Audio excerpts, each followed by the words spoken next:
제가 기도하도록 하겠습니다. 거룩하신 하나님 우리 아버지 감사합니다. 저희를 예수 그리스도로 말미암아 구원해 주신 것도 감사한데 저희를 이 자리에 모아 주셔서 주님께 예배하게 하여 주심에도 감사드립니다. 또한 주님의 은혜에 감사하오며 더욱더 성령 하나님의 충만한 역사와 주님의 구속의 은혜를 더욱더 구합니다. 이 시간 여전히 말씀과 성령으로 다스리시는 우리 하나님께서 이 향동교회 수요예배에 참석한 모든 자들에게 은혜를 주시고 전하는 자나 듣는 자나 주님 안에서 하나 되어 주의 말씀의 뜻을 더욱더 잘 깨닫고 주님께 감사와 영광을 올려드리며 우리의 모든 일상생활이 주님의 뜻에 적합하고 바르게 나아갈 수 있도록 허락하여 주시옵소서. 이 시간도 우리 모두에게 주의 말씀을 허락하여 주실 것을 믿사오며 이 모든 말씀 우리 주 예수 그리스도의 이름으로 감사하며 기도하옵나이다. 아멘. 오늘 우리에게 주신 하나님의 말씀은 마태복음 17장 24절로 27절입니다.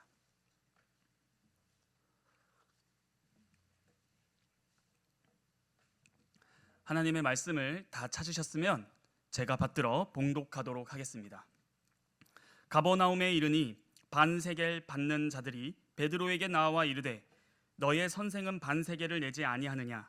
이르되 내신다 하고 집에 들어가니 예수께서 먼저 이르시되 시몬아 내 생각은 어떠하냐? 세상 임금들이 누구에게 관세와 국세를 받느냐? 자기 아들에게냐? 타인에게냐? 베드로가 이르되 타인에게니이다. 예수께서 이르시되 그렇다면 아들들은 세를 면하리라. 그러나 우리가 그들이 실족하지 않게 하기 위하여 내가 바다에 가서 낚시를 던져 먼저 오르는 고기를 가져 입을 열면 돈 한 세겔을 얻을 것이니 가져다가 나와 너를 위하여 주라 하시니라. 아멘. 성도 여러분, 우리는 성경을 읽어야 한다는 것은 당연히 알고 있습니다. 그런데 복음서를 읽다 보면 오늘날 성도들이 성경을 읽을 때 실수하는 한 부분이 있습니다. 그것이 무엇인가 하니 하나하나의 단편 이야기들의 모음집이라고 생각하는 그 인식입니다. 어떤 이야기가 시작되고 어떤 이야기가 맞춰지고 또 다른 이야기가 시작되고 또 다른 이야기가 끝납니다.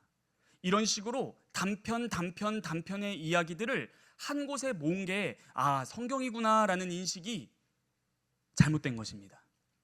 성경을 읽을 땐 처음부터 연속적으로 읽는 것이 중요합니다. 이 말은 다른 말로 하면 문맥이 중요하다는 말입니다. 제가 아무리 말을 해봤자 잘 이해가 안 될 터이니 성경으로 예를 한번 들고 연습을 한번 해봤으면 좋겠습니다. 다 성경 안 찾으셔도 됩니다. 누가복음 15장을 보면 여러분들이 너무나 잘 아는 비유가 하나 있습니다. 그것이 무엇인가 하니 탕자 비유입니다. 그러나 이 탕자 비유와 함께 총 3가지의 비유가 있는데요. 첫째 비유는 잃은 양을 찾는 비유입니다. 두 번째는 잃은 동전을 찾는 여인의 비유입니다. 그리고 세 번째가 탕자 비유입니다. 자, 이 3가지를 한 번에 읽지 않으면 각각 읽어버리면 이 내용을 잘 파악하기가 어렵습니다. 말씀드리겠습니다. 첫째, 잃은 양 비유는 이 양을 어디서 잃어버렸나요? 아닌가요? 바뀐가요? 바뀝니다. 두 번째, 이 드라크마를 잃어버린 여인은 이 동전을 어디에서 잃어버렸나요? 아닌가요? 바뀐가요? 아닙니다. 그리고 시작되는 것이 흔히 말하는 탕자의 비유입니다. 자, 이 첫 번째와 두 번째 비유를 합쳐서 세 번째 비유를 읽는다면 그 의미가 조금 더 명백해집니다. 무슨 말이죠? 첫 번째 어디서 잊어버렸죠? 밖에서요. 두 번째 어디서 잊어버렸죠? 안에서요. 세 번째는 그러면은 두 아들을 한 명은 어디로 잃어버리고 한 명은 어디서 잊어버리나요? 안과 밖에서 잃어버린 것입니다. 그러므로 이 탕자 비유는 둘째 아들을 저격하는 것이 아니라 사실 이렇게 바꿔야 더 정확한 것 같습니다. 두 아들을 잃어버린 아버지 비유. 그러므로 첫 번째와 두 번째 비유를 통해서 세 번째를 읽을 때 이 누가의 의도는 더 명확해집니다. 자, 이런 식으로 오늘 본문도 보기를 원합니다. 오늘 본문 24절 상반절을 한번 읽어보도록 하겠습니다. 가버나움에 이르니. 여러분, 이 24절은 어떻게 시작하는가 하니 가버나움에 이르렀다라는 말로 시작합니다. 그렇다면 이 말은 지금 예수님과 제자들이 어디를 갔다 온 것이에요. 이 가버나움은 예수님의 본거지이거든요. 중심지입니다. 그럼 예수님과 제자들이 지금 어디 갔다 가버나움에 이른 것일까요? 그것이 바로 전장인 16장을 보면은 여러분들이 너무나 익히 잘 알고 계시는 베드로의 신앙 고백이 나옵니다. 마태복음 16장 16절입니다. 빌립보 가이사랴에서 주는 그리스도시요 살아계신 하나님의 아들이십니다 라는 고백을 하고 가버나움에 지금 돌아온 것입니다. 이러한 맥락을 파악했을 때 오늘 본문이 더 두드러지게 부각됩니다.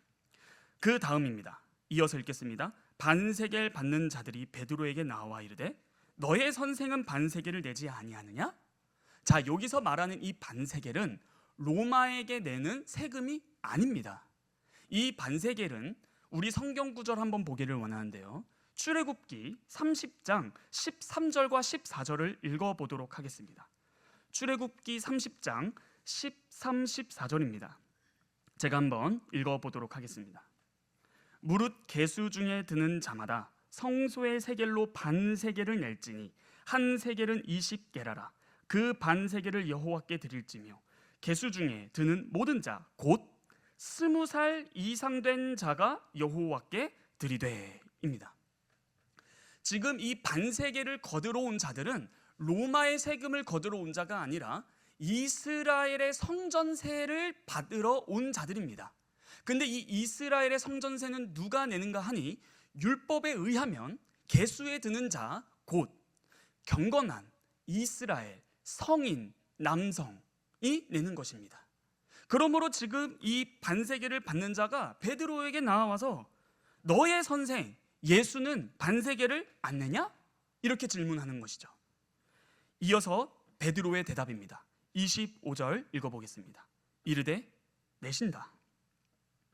지금 베드로는 대답을 잘 했습니다. 이 민족적인 세금, 성전세를 거둠으로 이 성전을 유지시킴으로 이스라엘이 로마의 지배하에 있지만 자신들의 정체성을 확고히 하는 것입니다. 그러니 20세 이상의 경건한 이스라엘 남성이라면 내지 않을 이유가 없습니다. 그러므로 베드로도 당연히 세금 내는 자에게 너의 선생 내냐? 낸다 라고 한 것입니다. 이어서 읽도록 하겠습니다.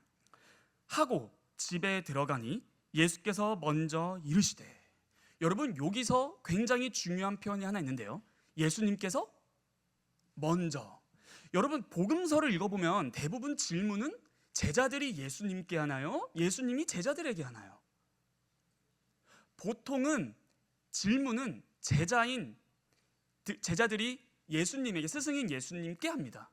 그런데 지금은 먼저 예수님께서 베드로에게 질문을 하는 것입니다. 여러분, 스승이 제자에게 질문을 하는 것은 어떤 의미가 있나요? 제자들이 스승에게 질문할 때는 대략 두 가지입니다. 몰라서거나 알면서 잘난 척하려거나. 그런데 스승이 먼저 제자에게 질문을 한다는 것은 어떤 의미를 가지나요? 그것은 베드로가 예수님께서 먼저 알려주시지 아니하시면 깨닫지 못하는 내용이 있기 때문입니다. 내가 먼저 질문을 통해서 말해주지 않으면 얘는 지금 어떠한 문제를 닥친지도 모르고 질문을 안 할 거예요. 그러므로 스승인 예수님께서 먼저 베드로에게 질문을 던지시는 것입니다. 과연 베드로는 어떻게 대답을 하고 예수님과의 대화가 어떻게 되는지 한번 살펴보도록 하겠습니다. 25절 하반절입니다. 시몬아, 내 생각은 어떠하냐? 세상 임금들이 누구에게 관세와 국세를 받느냐? 자기 아들에게냐? 타인에게냐? 베드로가 이르되 타인에게니이다. 예수께서 이르시되 그렇다면 아들들은 세를 면하리라. 베드로야, 보통 세상의 왕국의 왕들이 세금을 거둘 때 누구에게 걷니? 아들들이니 타인에게니? 아들들입니다. 잘했다. 그러므로 타인에게다. 그러므로 아들들은 세를 면하리라. 자, 매우 상식 질문입니다. 예수님은 베드로에게 이러한 질문을 했을 때 베드로가 상식이 결여돼서 이런 질문을 하신 것일까요? 그렇습니다. 베드로는 상식이 결여되어 있습니다. 그러나 이 상식은 일반적인 상식을 말하는 것이 아닙니다. 이 예수님의 질문을 잘 이해하려면 베드로와 세금 걷는 자, 성전 세금을 걷는 자의 대화를 다시 한번 봐야 됩니다. 지금 베드로는 예수님을 어떻게 의식하고 있나요? 베드로에게 예수님은 이스라엘의 여느 의식 있는 성인 남성으로 의식하고 있는 것입니다. 그러나 예수님께서는 지금 베드로에게 질문을 통해서 자신이 이스라엘의 왕이신 하나님의 아들, 곧 왕자로 왔음을 말씀해 주시고 계시는 것입니다. 그러니까 예수님은 세금을 내실 분이 아니라 세금을 받으실 분으로 말씀하고 계시는 것이죠. 지금 이 사실을 베드로는 몰랐던 것입니다. 지금 제가 처음 설교 시작할 때 맥락과 문맥을 잘 살펴야 한다고 했습니다. 베드로는 바로 앞장 마태복음 16장에서 신앙 고백을 하고 돌아온 것입니다. 주는 그리스도시요 살아계신 하나님의 아들입니다. 베드로가 고백한 신앙 고백의 내용은 거짓말이 아닙니다. 부족하지도 않습니다. 결핍이 없습니다. 주님께서 친히 베드로의 그 신앙을 복되다 하셨고 그것은 하늘 아버지께서 알려주신 것이다 라고 인정해 주셨습니다. 그러나 베드로는 그러한 신앙 고백을 했었어도 그 자신의 입으로 한 그 신앙 고백의 의미를 다 모르고 있었던 것입니다. 지금 베드로가 고백했던 주는 그리스도시요 살아계신 하나님의 아들입니다 라는 이 하나님의 아들이라는 말 안에는 왕, 하나님의 아들로서 이 세상에 오신 왕이라는 의미가 포함되어 있습니다. 그런데 16장과 이 17장을 연결하면 어떠한 결론이 나오나요? 막상 베드로는 자신의 일상생활에서는 고백은 고백대로 두고 삶은 삶대로 사는 이러한 모습을 보이고 있는 것입니다. 16장의 그 베드로의 고백은 그 베드로의 일상생활에 그렇게 큰 영향을 미치지 못하고 있습니다. 여기서 우리는 우리 자신의 모습을 또 보게 됩니다. 여러분, 우리가 매주일 신앙 고백을 합니다. 사도신경을 고백합니다. 우리가 그 사도신경을 고백함으로 이 주님의 교회에 들어와서 주님의 인도를 받고 살겠다라는 그 고백을 합니다. 여러분들과 제가 하는 그 고백은 결코 거짓되지 않습니다. 그러나 질문할 것이 있습니다. 그 고백을 한 후 바로 다음날 일상생활로 돌아갔을 때에 우리의 인식이 한 번에 확 바뀌는가? 베드로는 자신의 신앙 고백 후에 여전히 그 믿음의 고백이 그의 일상생활에서 어떠한 의미를 가져다 주는지를 몰랐던 것입니다. 우리도 마찬가지 아닌가요? 일상의 터전으로 돌아가는 순간 주일의 신앙 고백과 다른 우리의 모습에 실망할 때가 많이 있습니다. 삶에 치여서 우리의 신앙의 고백이 과연 의미가 있는가를 물어볼 수 있습니다. 물어보지 않을 수가 없습니다. 실제로 우리의 삶의 방식은 많은 방식을 우리가 그동안 살아왔던 방식대로 이 세상에서 처리하는 방식대로 처리합니다. 우리의 신앙 고백은 우리의 삶에서 주님이 왕 되신다라는 고백인데 막상 우리의 삶을 다스리시는 주님과 연관시켜서 우리의 삶을 이끌어가지 못하고 있습니다.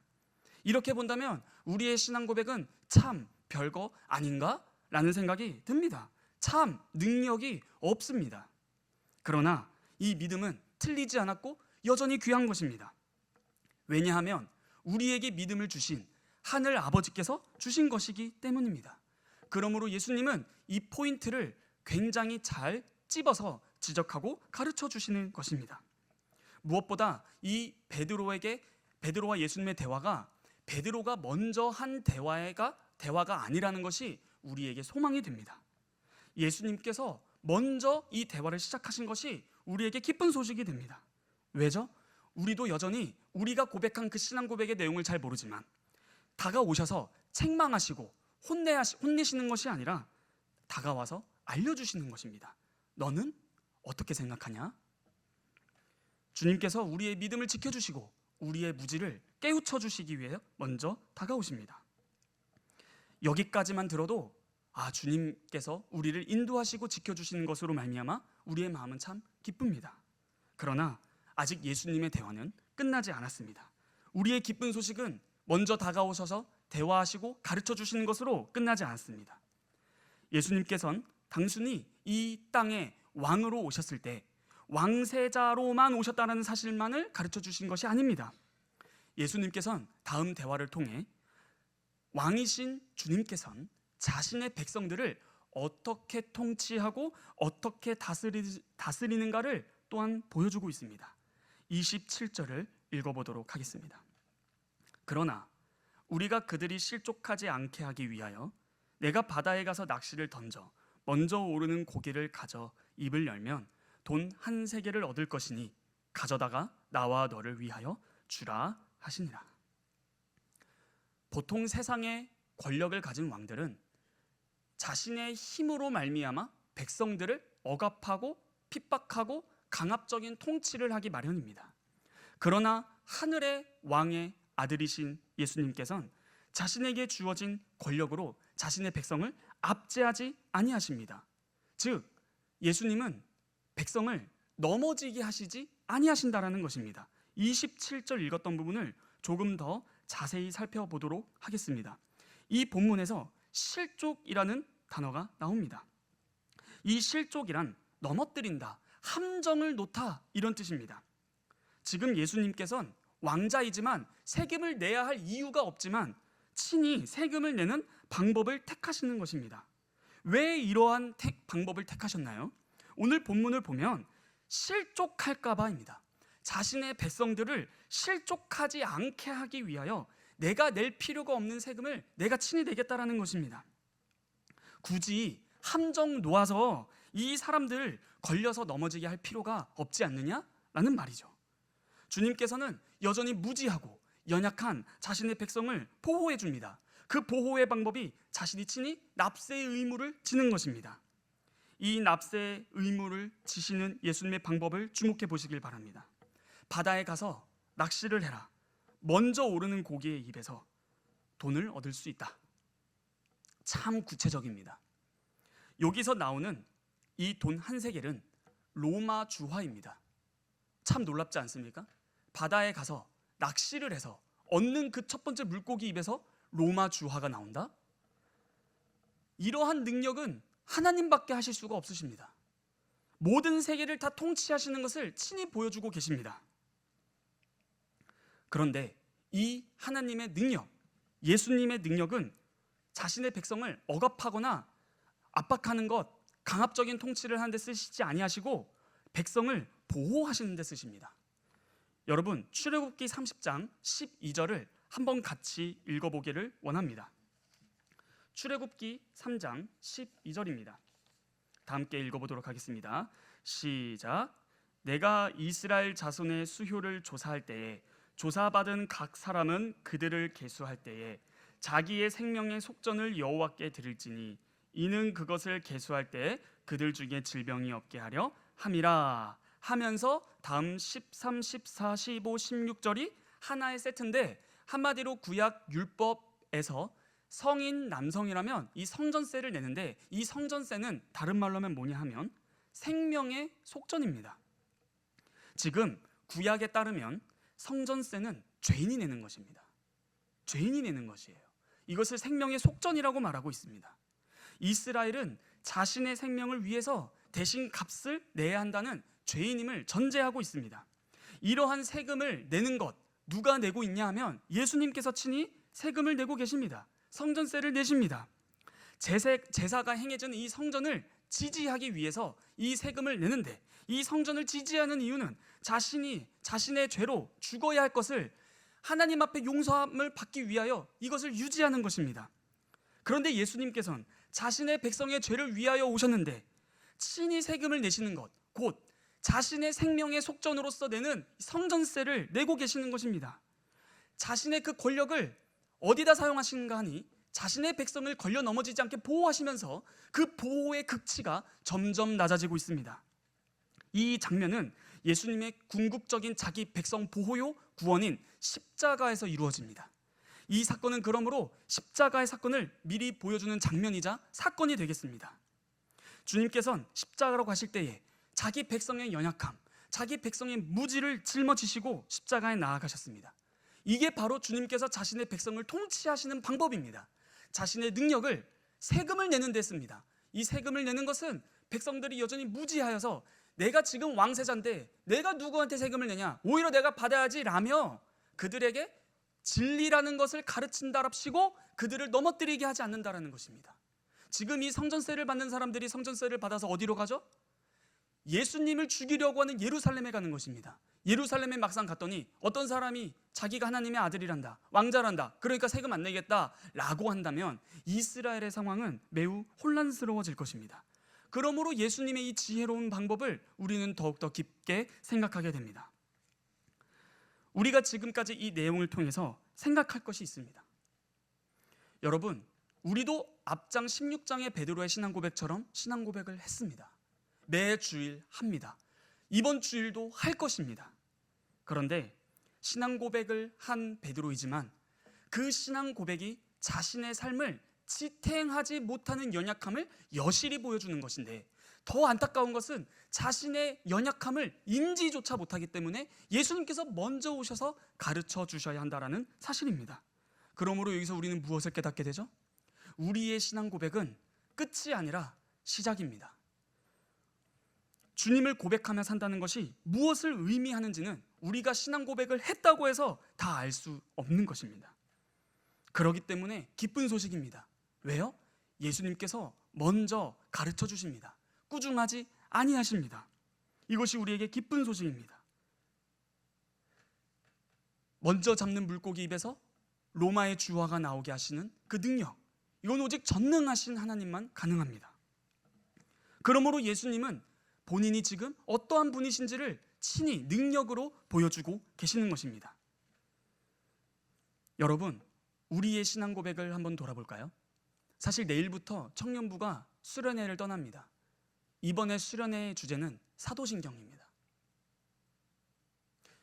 베드로가 신앙 고백을 했지만 그 신앙 고백의 의미를 잘 몰랐고, 모른 결과 자신의 삶에서 딱히 능력이 나타나지가 않았습니다.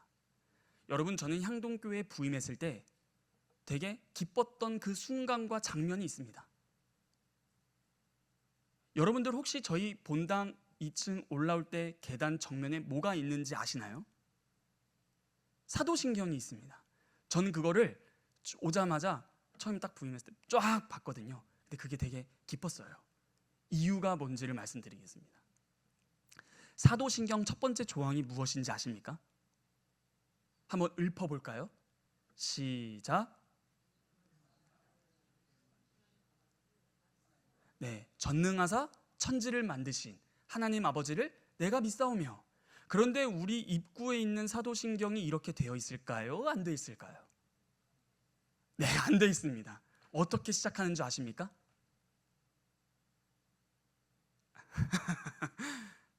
한번 내려갈 때 오늘 꼭 보시길 바랍니다.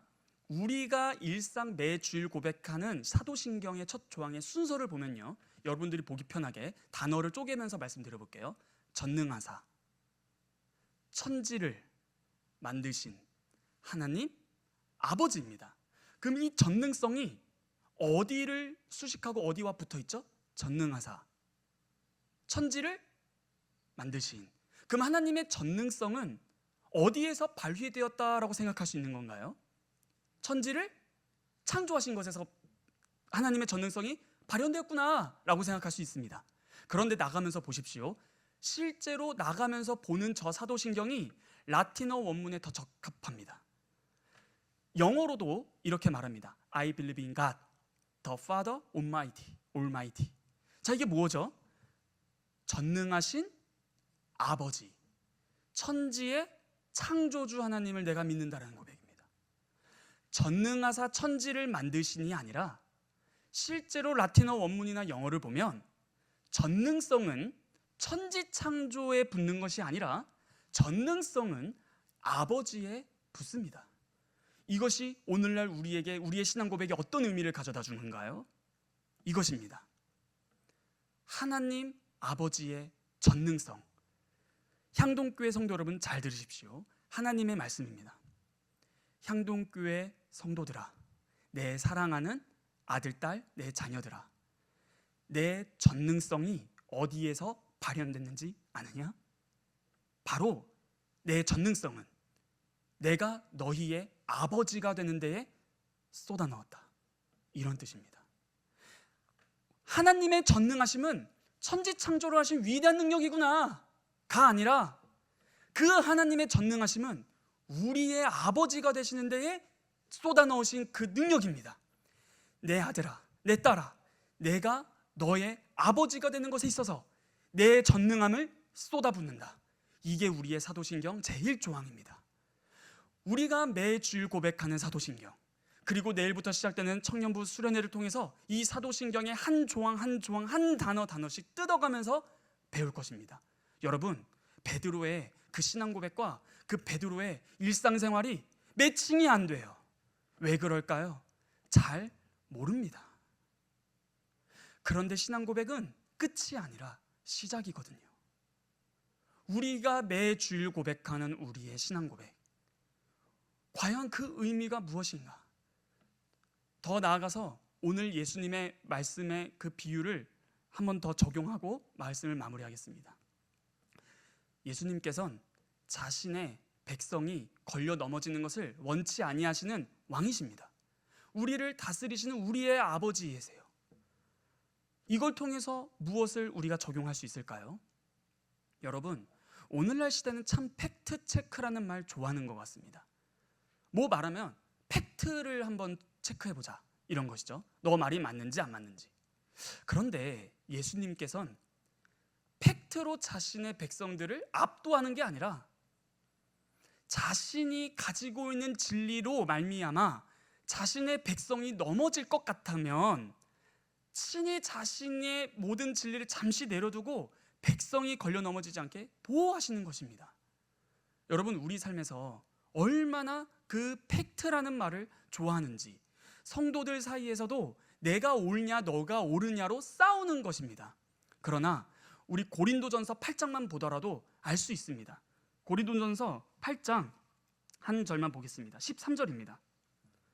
제가 한번 읽어보도록 하겠습니다. 그러므로 만일 음식이 내 형제를 실족하게 한다면 나는 영원히 고기를 먹지 아니하여 내 형제를 실족하지 않게 하리라. 여러분, 이게 맥락이 뭐냐면 제사 음식입니다. 지금 제사, 왜 당시에는 고기라는 것은 다신교, 다신이고 실제로 고기라는 것은 제사상에 올라갔다가 시장에 파는 거잖아요. 그러면 그 고기를 먹으면은 믿음이 약한 자들은 저거 한번 갔다 왔는데 이런 생각을 하지 않겠습니까? 그런데 그 고기 자체는 아무 문제 없습니다. 맛있습니다. 그런데 베드로가, 지금 사도 바울이 하는 말이 뭐예요? 고기 먹는 거 아무런 문제 없다. 먹어라. 그러나 만일 예를 들어 보겠습니다.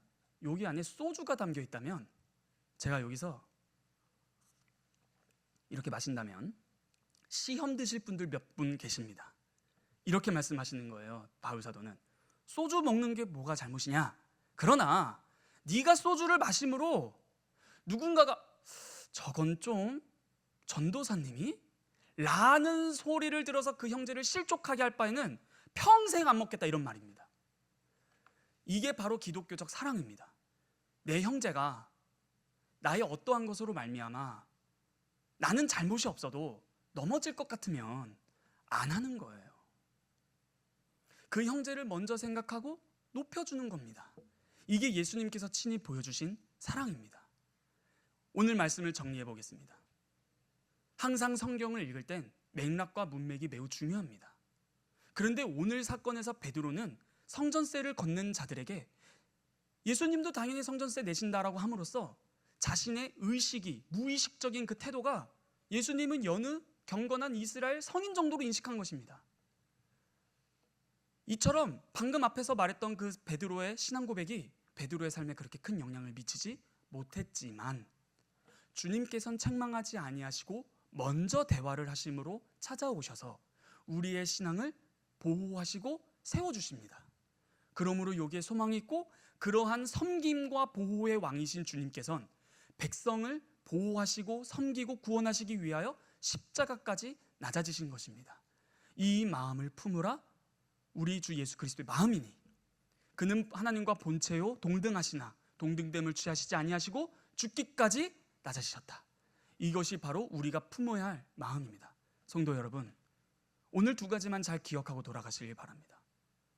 첫째, 이제 다가올 이번 주 주일, 우리는 매 주일 하는 그 사도신경의 신앙 고백의 의미를 잘 아는가? 둘째, 우리의 주 되신 왕 되신 주님이 우리의 삶을 통치하신다라는 그 실질적인 개입을 믿는가? 셋째, 만일 신앙 고백과 삶이 연결되지 않아도 우리가 실족하지 아니할 것은 우리의 사랑이 많으신 전능하신 하나님께서는 친히 먼저 다가오셔서 보호하시고 세워주시고 알려주시고 가르쳐주신다. 이것이 우리의 기쁨입니다. 그러므로 우리는 신앙 고백했다가 아니라 했고 더 주님을 알아가길 바란다라는 마음이 되어야 할 것입니다. 우리 향동교회 성도 여러분, 함께 주님을 더 힘써 알아갑시다. 그것이 바로 오늘 본문에 예수님께서 베드로를 향한 깊은 교훈이고 우리를 향한 주님의 말씀입니다. 다 함께 기도하시겠습니다. 아버지, 우리 아버지, 하늘에 계신 우리 아버지 감사합니다. 우리가 매주일 우리의 입으로 고백하는 이 신앙 고백을 주님께서는 틀리다고 책망하시지 아니하십니다. 그러나 우리의 삶과 연결되지 아니하는 이 고백으로 말미암아 우리의 연약함이 여실히 드러나지만 찾아오셔서 책망하지 아니하시고 낮아지셔서 가르쳐 주시고 보호해 주십니다. 이러한 주님의 사랑과 그 능력을 생각할 때에 주님의 통치가 어떻게 이루어지는가를 생각할 때 항상 자신의 자녀들을 보호하시고 이끌어 주신다라는, 인도해 주신다라는 사실을 오늘 우리가 들었습니다. 그러므로 주님, 저희는 기뻐합니다. 주님께서 저희를 책망하지 아니하시고 예수 그리스도를 믿는 믿음으로 말미암아 계속적으로 아버지를 더 아는 길로 인도해 주시니 담대히 나아갈 수 있습니다. 주님, 저희에게 주님의 뜻을 더욱더 알려주시고 아버지의 말씀의 깊이를 깨닫게 하사 더욱더 성령으로 충만하여 이 교회가 무엇인지를 잘 깨닫고 함께 주의 나라와 주의 교회와 주의 의를 세워나가는 길에 저희 모든 것을 사용할 수 있도록 헌신하는 마음 또한 허락하여 주시고 담대한 마음과 무엇보다 형제를 사랑하는 마음을 먼저 허락하여 주시옵소서. 남을 높이고 내가 낮아지는 이 예수 그리스도의 마음을 품는 우리 모두가 되길 원하오며 이 모든 말씀 살아서 역사하시는 우리 주 예수 그리스도의 이름으로 감사하며 기도합나이다. 아멘.